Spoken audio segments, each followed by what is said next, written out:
신약성경 누가복음 20장 1절에서 8절까지 말씀 한 절씩 교독하겠습니다.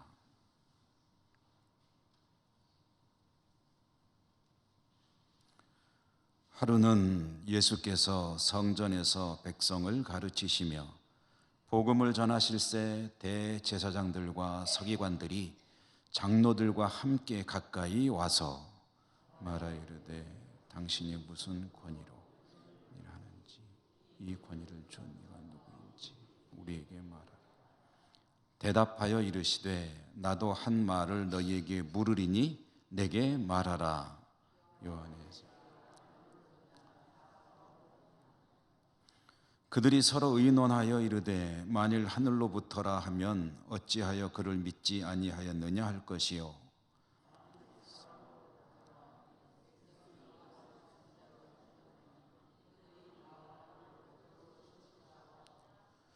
대답하되 어디로부터인지 알지 못하노라 하니 예수께서 이르시되 나도 무슨 권위로 이런 일을 하는지 너희에게 이르지 아니하리라 하시니라.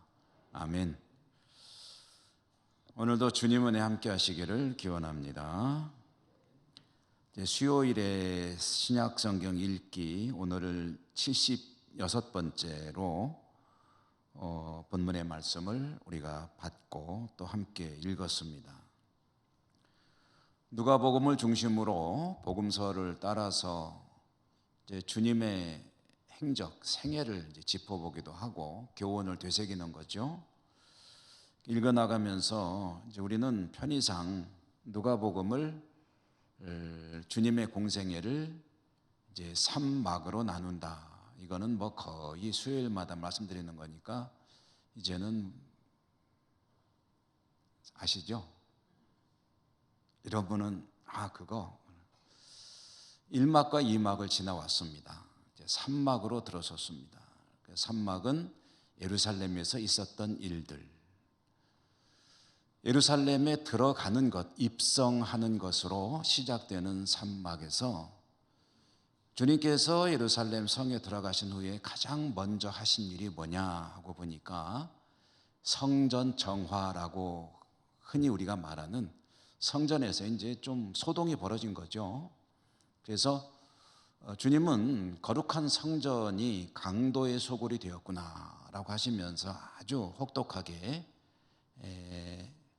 일종의 소동을 벌이면서 책망을 하셨습니다. 이 성전 정화 사건은요, 앞으로 길지는 않겠지만 얼마 남지 않았지만 주님의 공생의 마지막 시간들이 어떻게 전개될지를 보여주는 예고편과 같은 것이다. 주님께서 남아있는 시간이 얼마 안 되죠. 그러니 거침없는 행보를 보인다. 옳고 그름에 따라서 주님은 아주 추진력 있게 마지막 시간들을 이제 보내고 계신다 하는 것을 알 수 있는 대목입니다. 주님께서 예루살렘에 입성하시고 십자가에 죽으시기까지 부활하실 때 그때까지의 그 기간이 얼마나 되느냐 하는 것이 누가복음에는 정확히 나와 있지 않습니다. 뭐 다른 복음서도 그렇게 아주 명료하게 나온 건 아니지만 대체로 그 성경의 내용들을 쭉 읽어가다 보면은 한 일주일 정도 계셨겠구나. 그러니까 예루살렘에 들어가시고 하루하루 일정을 소화하시고 그러다가 대제사장 무리에게 붙잡혀 가시고 그리고 빌라도에게 재판을 받으시고 골고다 언덕으로 끌려가셔서 십자가에 죽으시고 그리고 이제 사흘 만에 부활하시는 그 기간, 여기 이제 대체로 한 일주일 정도 걸렸다. 이렇게 본다는 거죠. 이 기간 동안에 주님은 낮에는 성전, 저녁에는 이제 성전에서 물러나가서 지내셨는데 복음서마다 조금씩 다르게 전해집니다.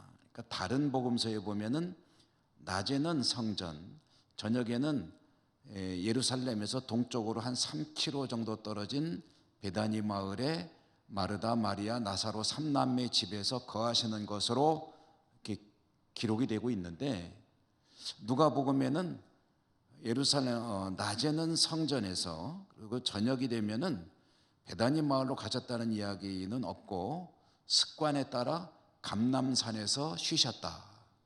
그러니까 감람산 하면 얼른 생각나는 데가 겟세마네 기도처거든요. 그러니까 이제 이야기는 주님은 밤에는 이제 산에 가서 기도하시면서 뭐 휴식도 취하셨겠죠.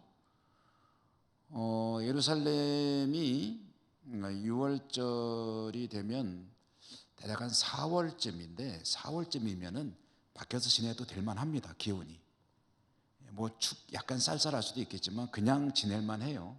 그러니까 주님께서 그렇게 밤이 되면 감람산에 가서 쉬시고 기도도 하셨겠죠. 아침이 밝으면 성전으로 다시 들어가시고 이렇게 마지막 그 시간들을 지내고 계셨다 하는 겁니다.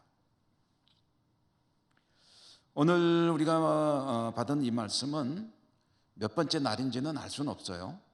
그런데 이 날에 일어났던 일이 뭐냐 하면은 이제 주님께서 성전 지도부, 그러니까 산헤드린 공회 의장인 대제사장을 비롯한 서기관, 그 다음에 장로들, 또 사두개인들도 있었을 것입니다. 이런 사람들하고 이제 충돌하는 장면을 전해주는 이야기입니다. 이제 마주치고 여기서 이제 문제가 생기는 거죠. 오늘부터 우리가 앞으로 이제 몇 주에 걸쳐서 읽게 될 요 성전 안에서 일들, 이 일들은 주님과 성전 지도층은 이스라엘의 지도부라고 해도 되겠죠. 이스라엘을 이끌어가는 정치 지도자 겸 종교 지도자 겸 그런, 우리나라로 치면은 뭐 내각 정도 된다고 보면 되겠습니다. 이 사람들하고 이제 마주치는 그 마찰이 일어나는 거예요. 충돌하는 거죠. 이 충돌이 한 6번 정도가 누가복음의 이야기가 나옵니다. 그런데 이것은 직접 오늘처럼 맞닥뜨리는 경우도 있고 또는 주님이 그들을 갖다가 이제 비판하거나 이런 이야기를 하는 장면도 있고 이런 식으로 앞으로 전개가 됩니다. 그것은 앞으로 순서에 따라서 차차 알아보도록 하고요. 오늘 우리가 봉독한 이 말씀을 통해서 누가복음에 전해주는 그 이야기를 들으려고 합니다. 이제 주님께서 성전에서 백성들을 가르치시고 계셨습니다. 주님께서 백성들을 가르치시는 이 일은 공생애가 시작될 때부터 시작이 돼가지고 지금까지 계속되는 일이죠. 주님께서 십자가에 죽으실 때까지 하신 일을 크게 3가지로 정리를 합니다. 성경에 나와 있는 이야기, 성경 공부를 좀 많이 하신 분들은 많이 들어보셨을 거예요. 이 3가지는 첫째로는 교육, 가르치는 것이고, 그리고 이제 병자를 고쳐주시는 치유, 그리고 이제 복음을 전하는, 천국 복음을 선포하는 이제 전도, 이 3가지 일이 주님의 중요한 그런 일종의 이제 일과였습니다. 그랬는데 이제 성전에 오셔서도 주님이 하시는 일이 뭐냐면 아침에 이제 성전으로 가시잖아요. 가시면 거기서 백성들을 이제 모아놓고 이제 하나님 말씀을 가르쳤다.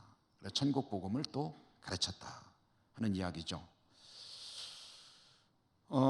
주님께서 가시는 곳마다 수많은 사람들이 몰려왔습니다. 뭐 주님이 홍보를 한 게 아니죠. 포스터 떡떡 붙여가지고 몇 월 며칠 나사렛 예수님이 어디에 오시다. 그러니까 뭐 많이들 와서 은혜 받으시오. 뭐 이런 얘기 이런 거 안 해도 소문이 쫙 퍼지는 거예요. 주님이 가시는 곳마다 수많은 사람들이 이제 운집하게 되는 겁니다. 이렇게 해서 이 날도 주님이 성전에 오셨고 많은 사람들이 성전으로 주님을 향해 몰려왔고, 그래서 몰려온 사람들을 향해서 하나님 말씀을 가르치고 계실 때, 그때에 이 일이 벌어졌다는 거죠. 무슨 일이 벌어졌느냐?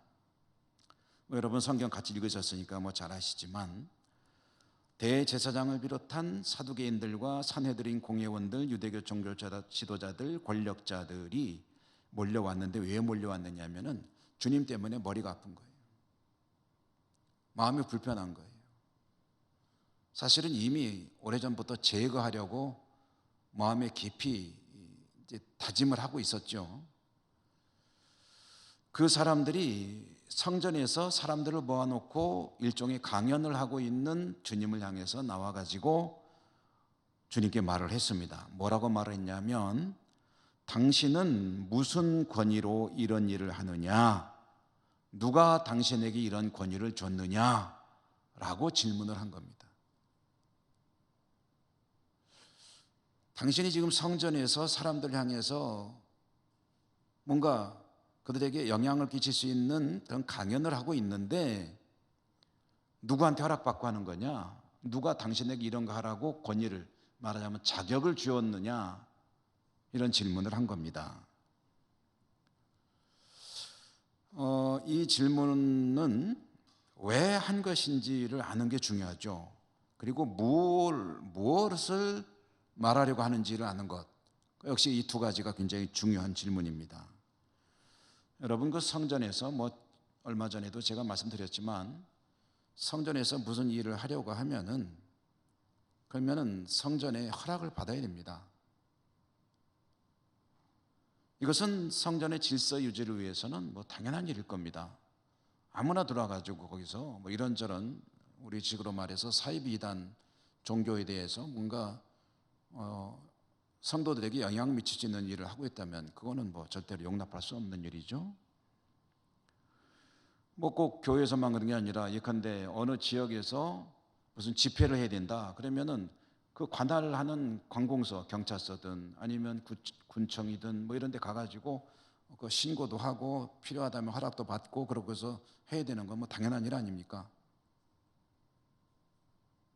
맞죠? 예, 허락받고 해야죠. 그냥 했다가 잘못하면 안 되죠. 그런데 이제 예루살렘 성전이 어떤 곳이냐는 거죠.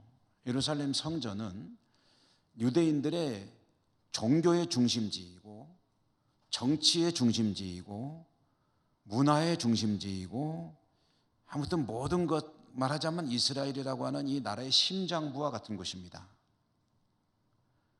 그리고 그 분위기도 상당히 이제 경건도 하고 엄숙도 하고 그리고 무거울 수밖에 없는 그런 곳인데, 이런 곳에 가서 뭔가 의미 있는 행동을 하려고 한다면 그러면 성전 지도부의 허락을 받는 것은 당연한 일이죠.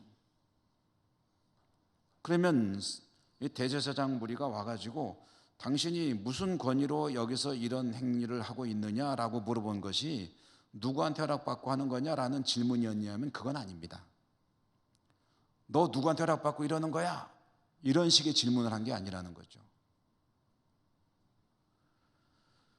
대제사장 일행이, 이들 무리가 주님에 대해서 이런 질문을 하는 것은 당신이 지금 하나님에 대해서 얘기를 하고 있는데 하나님이 당신에게 그런 말 하라고 권위를 주었느냐? 라는 이야기를 하는 겁니다.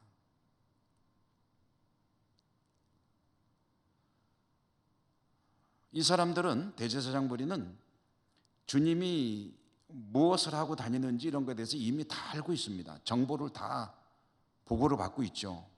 주님의 언행, 가르침의 내용, 마음에 드는 거 안 드는 거, 그런 거 모든 것을 속속들이 다 알고 있습니다. 요주의 인물이거든요. 한 나라의 정보력이라는 게 그렇게 허술한 게 아니잖아요. 그러니까 지금 주님이 뭐 하고 있는지 잘 알고 있습니다.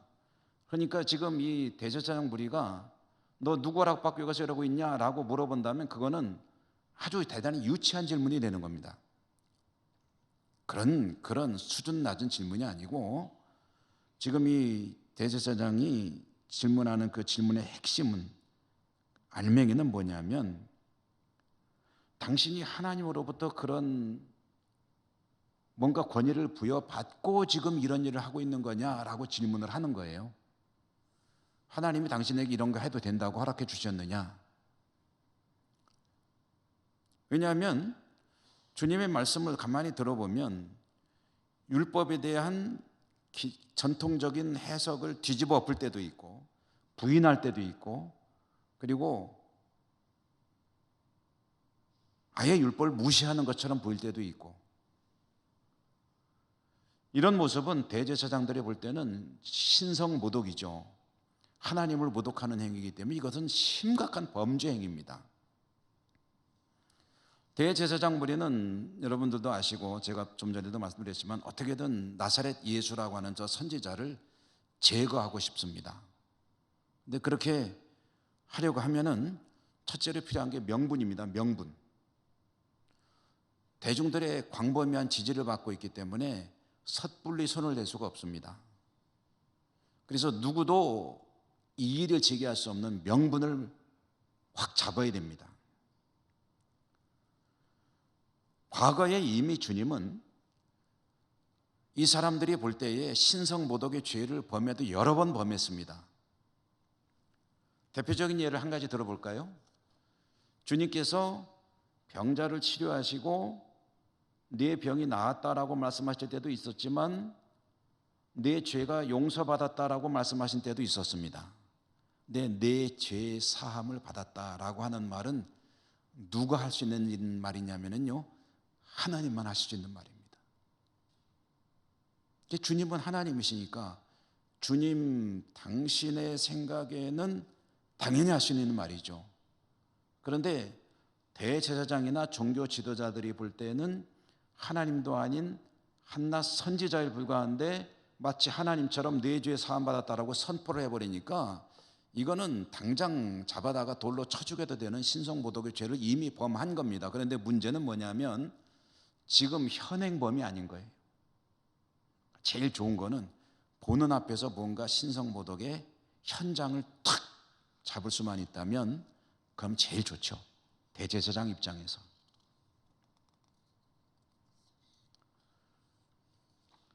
그런데 그 나사렛 예수가 성전에 와서 과거에 하던 가르침들을 하는데, 그런데 여기에서 만약에 너 하나님으로부터 그런 권위를 부여받았느냐라고 말할 때 아차 하고 말 실수 한마디만 하면은 당장 현행범으로 현장에서 체포해가지고 그대로 그냥 처리해버릴 수가 있는 절호의 기회인 거예요 지금. 그러니까 와서 물어보는 겁니다. 당신은 누구로부터 이런 권위를 부여받았느냐?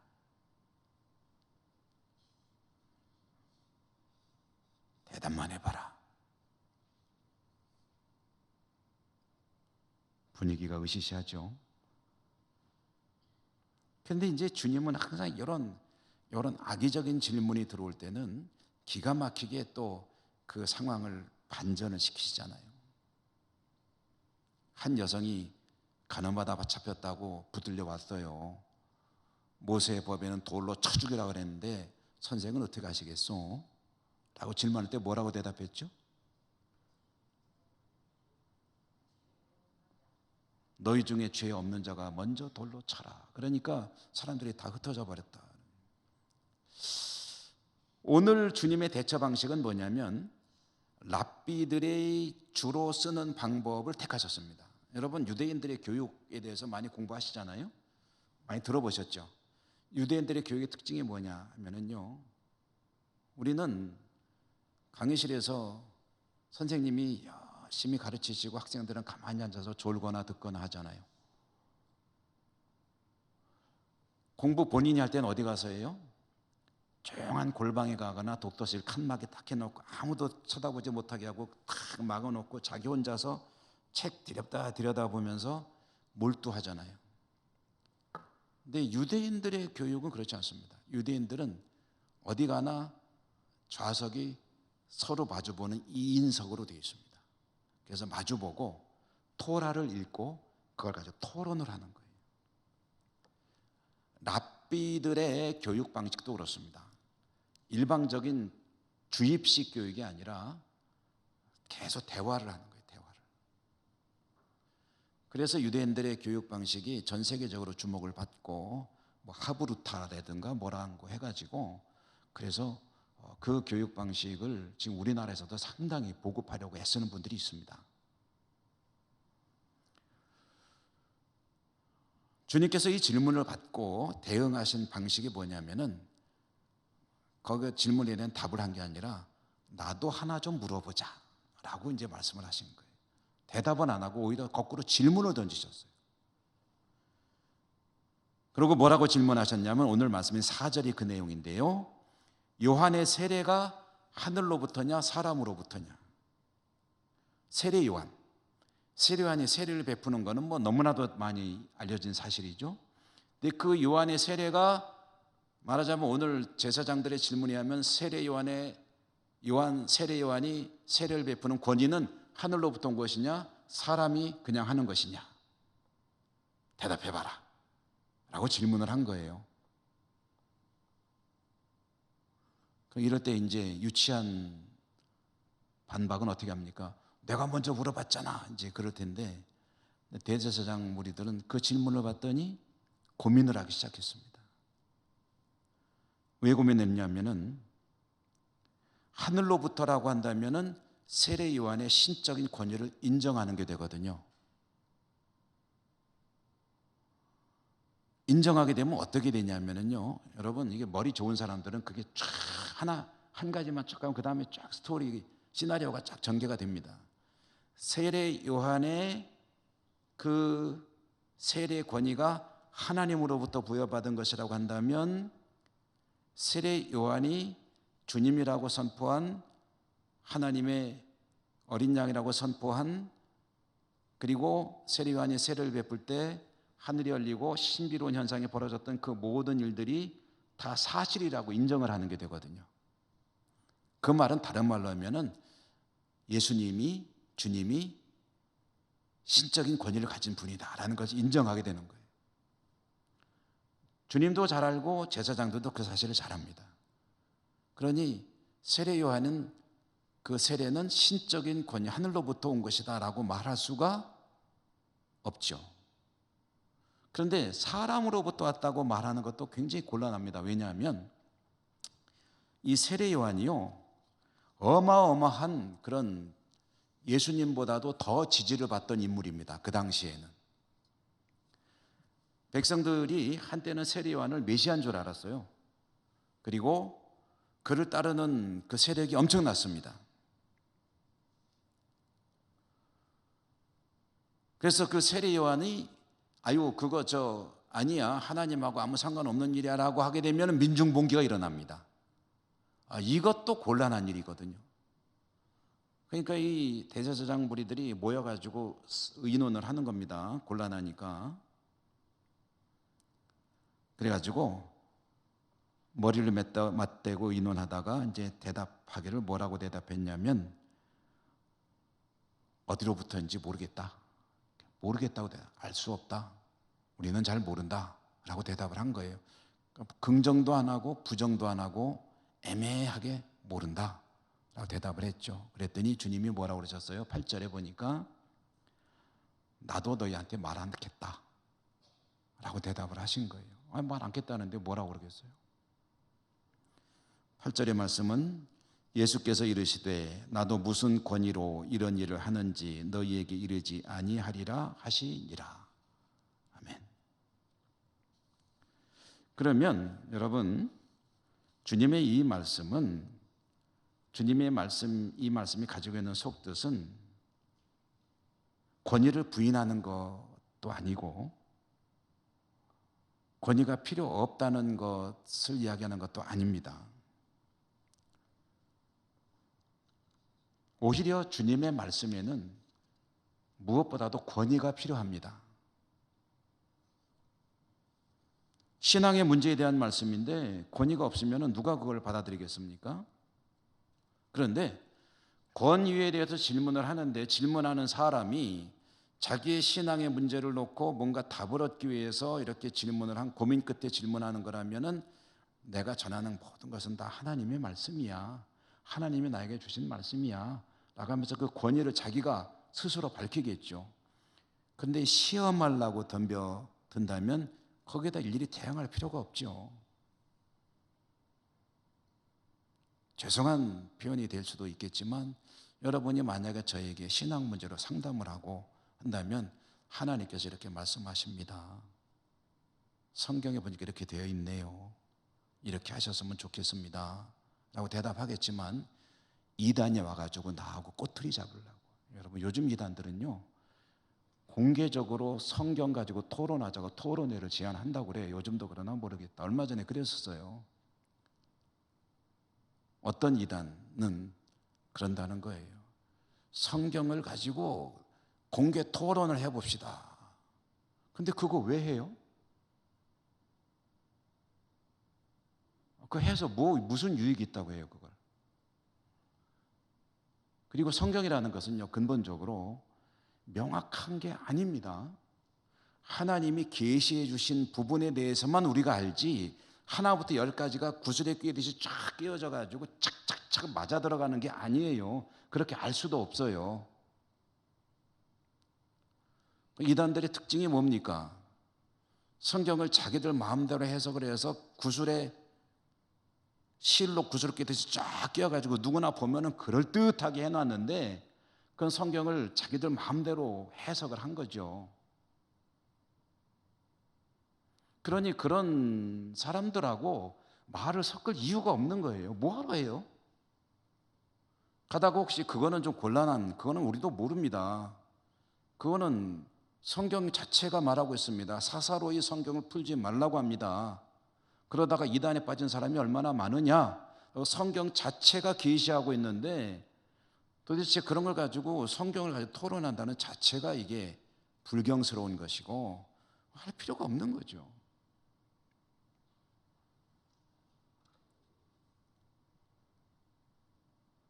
다만 한 가지 믿음이 있어야 됩니다. 그게 뭐냐면 우리에게 주어진 하나님의 말씀은 말씀 그대로 하나님의 말씀입니다. 하나님이 그 백성들에게 주시는 신언, 신의 말씀이라는 거죠. 보통 하나님 말씀은 세 가지로 이야기합니다. 그냥 참고로 말씀드렸는데, 첫째로는 기록된 말씀이 성경입니다. 그리고 계시된 말씀이라고 해가지고 직접 사람으로 나타나신 예수님이 하나님의 말씀이다. 그래서 요한복음에 보면 태초에 뭐가 계시니라? 말씀이 계시니라. 그 말씀이 누구예요? 바로 예수님이시다. 세 번째 하나님 말씀이 뭐냐면요, 강단에서 선포되는 설교가 하나님의 말씀이다. 여러분 그렇게 들으십니까? 이 강단에서 설교를 잘하건 못하건 재미있게 하건 재미없게 하건 은혜가 되건 좀 덜 되건 어쨌든 이 강단에서 선포되는 말씀이 하나님의 말씀이다. 그래서 하나님 말씀은 세 가지로 이제 말을 하는 거예요. 제가 신학교 시절에 예배 설교학 교수이셨던 정장복 교수님이라고 계세요. 얼마 전에 별세하셨습니다. 이 정장복 교수님은 우리나라 기독교계의 예배 설교학에 막대한 영향을 미치신 그런 훌륭하신 학자였었는데, 이분은 예배 때 성경을 봉독하기 하면서 이렇게 말씀하셨어요. 이 말씀은 살아계신 하나님의 계시의 말씀입니다. 이 말씀을 봉독할 때 하나님의 음성을 들으시기 바랍니다. 그리고 설교하기 전에 항상 짧게 기도를 하셨어요. 하나님, 성령으로 우리 모두의 입술도 주장해 주시고 귀도 열어 주셔서 하나님 음성 우리 모두가 듣게 해 주십시오 라고 짧게 기도하고 말씀을 전했습니다. 그것은 예배 인도자가 지금 여기서 봉독하고 전해지는 이 말씀이 사람의 말이 아니라 하나님의 말씀이라는 것을 선포하는 거죠. 오늘 이 본문의 내용과 짝을 지어 이야기한다면 이것은 이 권위가 어디서부터 온 것이냐? 사람으로부터냐? 하나님으로부터냐? 신적 권위를 부여받고 말씀을 선포하는 것이다.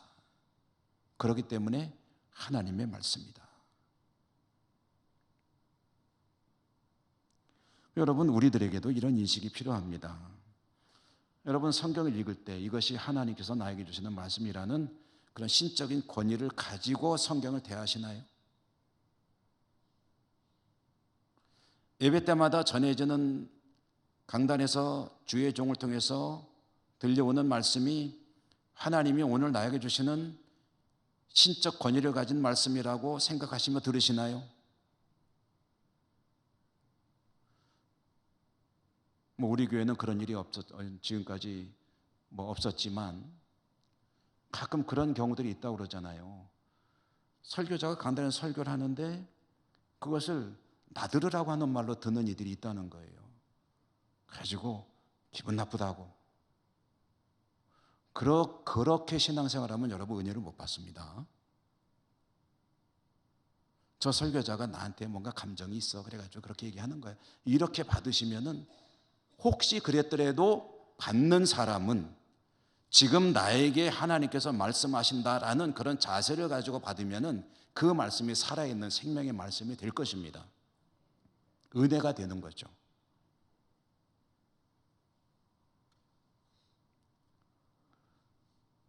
여러분, 우리에게 주어진 하나님 말씀 성경, 이것은 그 권위를 하나님께서 부여하시는 것이다. 근데 이제 저는 우리 기독교를 종교라고 표현하는 것을 참 싫어하는데, 이제 보통 종교를 바라보는 사람의 입장에서 볼 때 이제 기독교도 종교의 하나라고 이제 놓고 일단 이야기한다면, 종교들이 많잖아요. 우리 기독교도 있지만 뭐 불교도 있고 유교도 종교라고 하기도 하고 기타 여러 가지 종교들이 있는데, 그리고 종교들마다 대개는 경전을 가지고 있는데, 그 종교들이 가진 권위가요, 신으로부터 온 그런 경우도 있지만 그렇지 않은 경우들도 상당히 많습니다. 대표적으로 유교의 경전이라고 할 수 있는 그런 저술들은, 그것은 유교에는 신이 없어요. 신 없습니다. 그럼 뭡니까 하면은 훌륭한 성인들, 성현들의 교훈을 모아놓은 그 책을 가지고 자신도 그 고결한 길을 걸어가겠다는 그런 일종의 수양 내지는 어떤 자기의 구도의 길을 가는 거지. 그렇기 때문에 훌륭한 교훈들이 많이 들어있습니다. 보석과 같은 교훈들이 많이 들어있죠. 논어, 대학, 중용 같은 것, 오늘 유교만 이야기합니다만 제가 유교를 폄하하는 의미가 아닙니다. 거기에 너무나도 훌륭한 교훈들이 많이 들어있죠. 그래서 그 길을 따라 살아갈 때 군자의 길을 걷게 되고, 그리고 성인에 이를 수 있는 그런 훌륭한 교훈들이지만, 오늘 말씀이 있기 때문에 짝을 접은다면 거기에는 결정적으로 뭐가 없습니까? 신의 말씀이 안 들어있죠.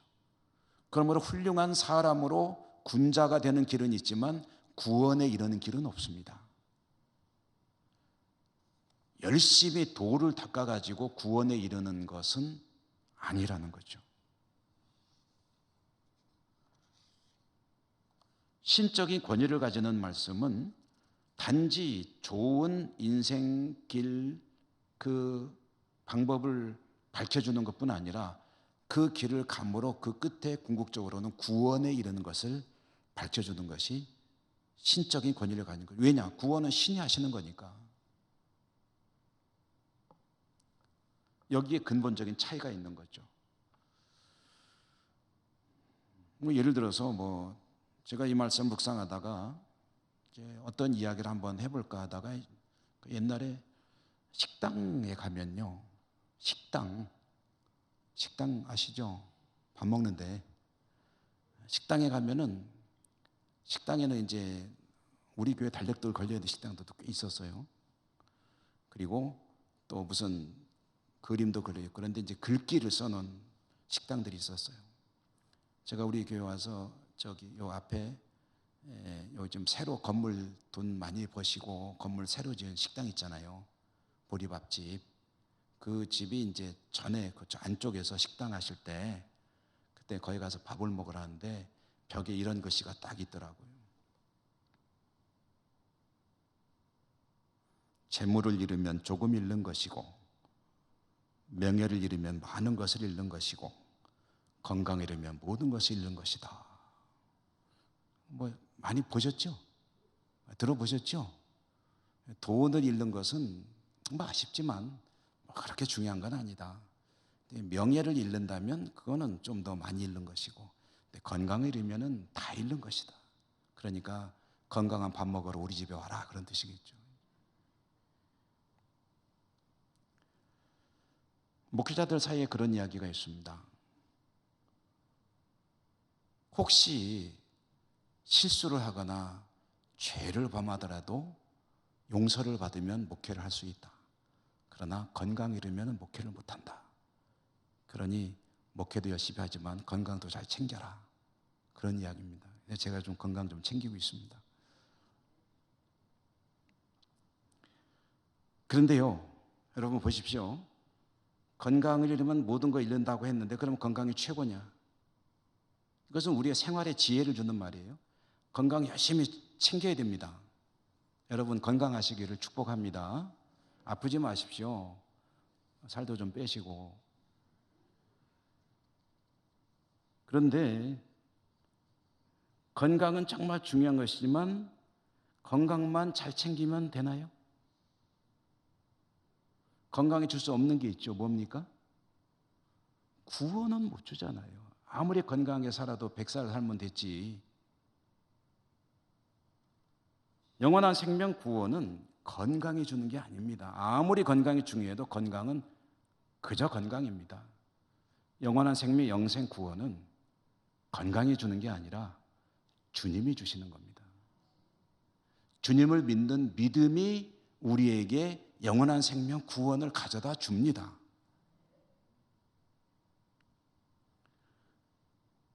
그렇기 때문에 우리는 이 하나님의 신적인 권위가 부여되어 있는 하나님의 말씀 성경, 지금은 만날 수 없지만 영으로 우리와 늘 함께 하시는 성령님, 다음 주가 성령 강림절인데, 그리고 부족하지만 강단에서 선포되는 하나님의 말씀, 이 하나님의 말씀을 들을 때에 거기에 신적인 권위를 부여하셔야 돼요. 그리고 하나님이 지금 나에게 말씀하신다는 그런 인식을 가지고 말씀을 들어야 합니다. 듣다가 졸려가지고 조는 건 어쩔 수 없어요. 또 지루하고 따분하게 느껴질 수도 있어요. 그거는 잘못된 게 아닙니다. 그렇지만 마음속으로 하나님의 말씀이라는 인식을 하지 못한다면 그거는 심각한 실수입니다. 지금 나는 하나님께서 주시는 말씀을 듣고 있다는 생각, 그 인식을 가지고 들으실 때 그 말씀을 통해서 주님은 생명을 주시고 그리고 구원의 길로 인도해 가신다. 여러분 권위의 문제를 잘 기억하시고 승리하시는 여러분의 신앙이 되시기를 주님 이름으로 축복합니다. 은혜로우신 하나님 감사합니다. 오늘도 말씀을 함께 나누었습니다. 저희들에게 말씀을 들을 때마다 하나님의 음성임을 기억할 수 있는 은혜를 주시고 말씀으로 승리하는 저희 모두가 되게 하여 주옵소서. 예수님 이름으로 감사하고 기도드립니다. 아멘.